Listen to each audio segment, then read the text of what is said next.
+1 ഹോസ്പിറ്റലിലേക്ക് അഡ്മിഷൻ കിട്ടുന്നതിന് വേണ്ടിയിട്ട് എല്ലാവരും ഫസ്റ്റ് ഓപ്ഷനായി കൊടുക്കുന്ന രൂപത്തിലേക്ക് ഹോസ്പിറ്റൽ സ്കൂളിന്റെ ഘടന, അതിന്റെ സ്ഥാനം മാറിയിട്ടുണ്ട് എന്നുള്ളത്. ആ മികവ് നമ്മുടെ വിദ്യാഭ്യാസ മേഖലയ്ക്ക് ഒന്നാകെ ഉണ്ടായിരുന്നു. കുട്ടികളെ സംബന്ധിച്ചിടത്തോളം നമുക്കറിയാം, പുതിയ കാലഘട്ടത്തിൽ സാങ്കേതിക വിദ്യയുടെ വളർച്ച ഏറ്റവും കൂടുതൽ അനുഭവിച്ചിട്ടുള്ള ഒരു തലമുറയാണ്. നമ്മളെ പോലെയല്ല.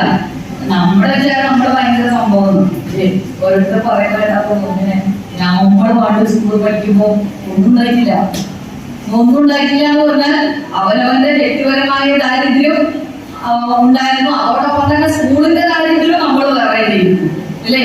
നേരാമുള്ള ഒരു ബെഞ്ച് ഉണ്ടായിരുന്നില്ല. ഇപ്പൊ ഇരിക്കുന്ന മാഷന്മാരൊക്കെ ഉണ്ടായിരുന്നു എന്നൊക്കെ സംശയമുണ്ട്. ഞാനത് പഠിക്കുമ്പോ ഉണ്ടായിരുന്നില്ല. 2 കല്ല് വെച്ചിട്ട് അതിന്റെ മേലെ പലവച്ചാൽ ബെഞ്ചും 4 കല്ല് വെച്ച് പലവച്ചാൽ ഡെസ്കും ആയിരുന്നു. ഒരു സ്കൂളിന്റെ ശൈശവ ദശയിലായിരുന്നു